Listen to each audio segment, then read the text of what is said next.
क्या क्या बोला उसने, टिकट दिलाऊंगा नहीं, या कोई? मुझे कौन सा टिकट चाहिए थी? मैं तो मुझे टिकट तो गणेश गोदियाल दे रहा था। हाँ, महिला अध्यक्ष गणेश गोदियाल बना रहा था। जब ये इतने बड़े नेता नहीं पहचानते कि भाई राहुल गांधी का पीए की आवाज़ क्या है, तो मेरे से तो पहली बार फ़ोन किया। तो मैंने इनके विश्वास में दिया कि ये इतने बड़े नेता, इनकी वजह से ठगी हुई मेरी। क्या गणेश गोदियाल को इस बारे में जानकारी थी कि उनके साथ भी तो फ्रॉड हो गया, जब आप कह रही हैं? वो तो मैंने बचाया ना इस प्रदेश को।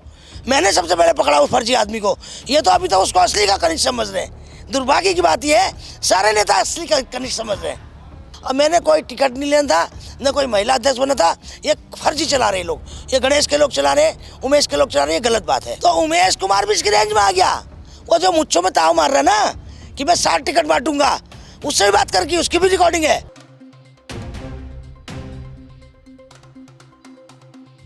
हमारे साथ भावना पांडे इस समय मौजूद है और लगातार इस समय सोशल मीडिया में लोगों के बीच एक चर्चा का विषय बना है कि कोई आया और टिकट के नाम पर, ओहदे के नाम पर कांग्रेस में भावना पांडे से 25 लाख लेकर उड़ गया। कौन है वो? मैम कौन था? देखिए, मेरा गणेश गोदियाल का जब झगड़ा चल रहा था पिछले 1 महीने से, उसने उस वीडियो को देखकर एक कनिष्क पीए राहुल गांधी के नाम से एक फ़ोन आता है और आईडी कॉलर में भी दिखता है कि वो कनिष्क है, राहुल गांधी का पीए। उसके बाद वो मुझे विश्वास दिलाने के लिए एक फ़ोन पे गणेश गोदियाल से बात करता है होल्ड करा के, फिर दोबारा करता है हड़क सिंह रावत से, फिर तिबारा करता है हरीश रावत से।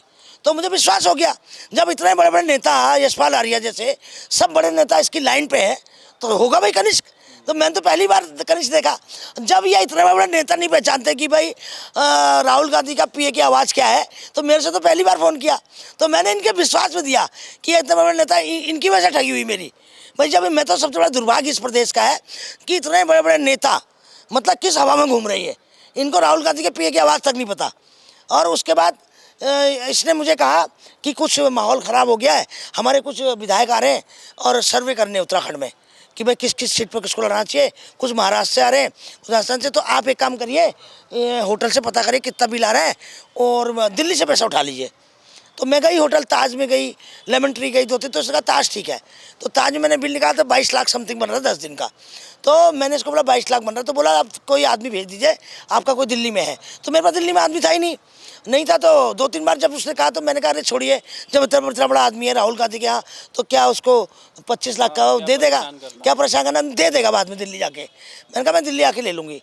तो उसके बाद मैंने नेक्स्ट डे बैंक से निकाले 9.5 लाख 2 बैंक से और 1 लाख एक बैंक से, बाकी कैश था मेरे पास, दे दिए। वो पकड़ में भी आ गया, वो हामी भी भर रहा है। आज भी पुलिस को कह रहा है मैंने लिए पैसे।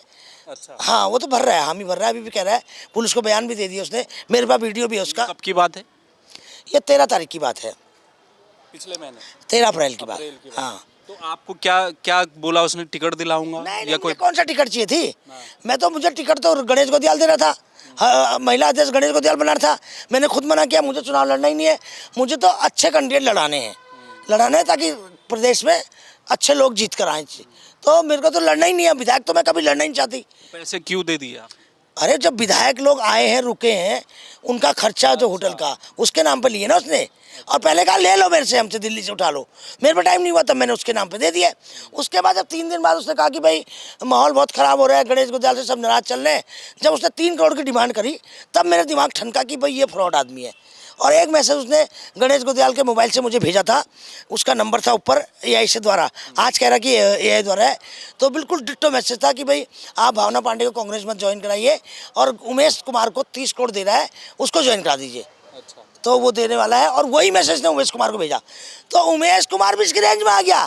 वो जो मुझ्छों में ताव मार रहा है ना कि मैं 60 टिकट बांटूंगा, उससे भी बात करके उसकी भी रिकॉर्डिंग है। और उससे भी बात करी इसने कुंवर चैंपियन से, सबसे। इवन यहाँ पर कांग्रेस के कम से 15 लोगों से बात कर रहा है टिकट की, सबका मुझे पता है। मदन लाल हो गया, सोनिया आनंद होगी और सुनीता प्रकाश हो गई। और सबसे पहले ये मेरा नंबर दिया महानगर अध्यक्ष गोगी ने, मेरा नंबर पहला मेरा और सोनिया का। उसके बाद ये धीरे धीरे एक दूसरे का नंबर प्राप्त करता रहा। तो ये जब बड़े बड़े नेता झांसे में आ गए, हमने तो कभी आवाज़ ही नहीं सुनी थी।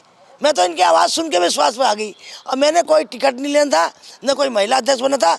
ये फर्जी चला रहे लोग, ये गणेश के लोग चला रहे, उमेश के लोग चला रहे, ये गलत बात है। तो क्या गणेश गोदियाल को इस बारे में जानकारी थी कि उनके साथ भी तो फ्रॉड हो गया, जब आप कह रही हैं नहीं, कि अब तो 3 बार उसने बात किया, तो अगर फ्रॉड हो तो उसने क्यों नहीं पुलिस में कंप्लेन करी? 3 बार उसने नकली कनिष्ठ से बात करी है, तो क्यों नहीं उसने पुलिस में कंप्लेन करी? वो तो मैंने बचाया ना इस प्रदेश को, मैंने सबसे पहले पकड़ा उस फर्जी आदमी को। ये तो अभी तो उसको असली का कनिष्ठ समझ रहे हैं। दुर्भाग्य की बात यह है, सारे नेता असली का कनिष्ठ समझ रहे हैं।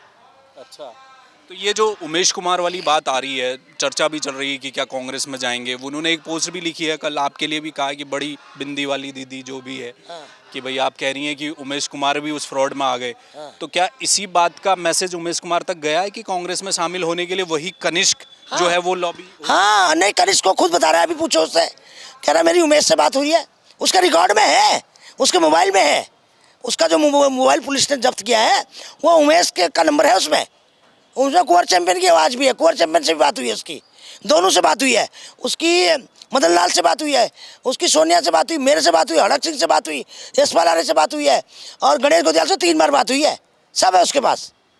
उसके पास कॉल रिकॉर्डिंग रखी है आप? पुलिस के पास है, सब रिकॉर्डिंग है, सब डाटा है। हरीश रावत का जिक्र आ रहा था, क्या हरीश रावत के ऑडियो भी सुनाए गए आपको? हाँ, हरीश रावत की खाली आवाज़ सुनाएगी नॉर्मली, कि आप साल जवाल जैसे नाराज चल रहे हैं, ये चल रहे हैं, बस ये आवाज़ सुनाएगी। तो आपको क्या लग रहा है इस मामले में अब आगे क्या कर रही हैं कार्रवाइयाँ? मैंने एफआईआर कर दिया है और उसको उठवा भी लिया। हमने तो 1 हफ्ते में पुलिस का धन्यवाद करूंगी और तमाम कप्तान का धन्यवाद करूंगी और पुलिस एसओजी टीम का धन्यवाद उन्होंने 1 हफ्ते के अंदर अमृतसर से उठाया उसको, और अमृतसर से भाग गया था दिल्ली, और उसके बाद कोई नंबर नहीं था, वो हर मिनट में नंबर बंद करता था, व्हाट्सएप पर बात करता था, और बहुत मुश्किल से उसको गिरफ्तार किया गया। बहुत शुक्रिया। तो ये थी भावना पांडे, जिन्होंने अभी 2 दिन से लगातार सोशल मीडिया में हंगामा मचाया। इन्होंने कहा है कि कांग्रेस के भीतर टिकट और पद को लेकर कोई कनिष्क नाम का शख्स है जो राहुल गांधी का पीए खुद को बताता है। उसने कई नेताओं से बात की, इनसे भी बात की, और भावना पांडे से 25 लाख रुपए हड़प लिए। ये जो पूरा प्रकरण है पुलिस के संज्ञान में आ चुका है, और वो जो आरोपी है वो गिरफ्तार भी हो चुका है। ये बड़ा बवाल कल से उत्तराखंड की राजनीति में हो रहा है कि क्या टिकट के नाम पर ये फर्जीवाड़ा चल रहा है, और अभी कितने नेता हैं? बड़ा सवाल ये है। भावना पांडे तो सामने आ गई, क्या दूसरे नेता सामने आ पाएंगे जिनको संभवतः ये कहा जा रहा है कि उन्हें भी चूना लगाया गया है टिकट और पद के नाम पर? कैमरामैन मयूर उपाध्याय के साथ हेमभट्ट, जय भारत टीवी। आप देख रहे हैं जय भारत टीवी।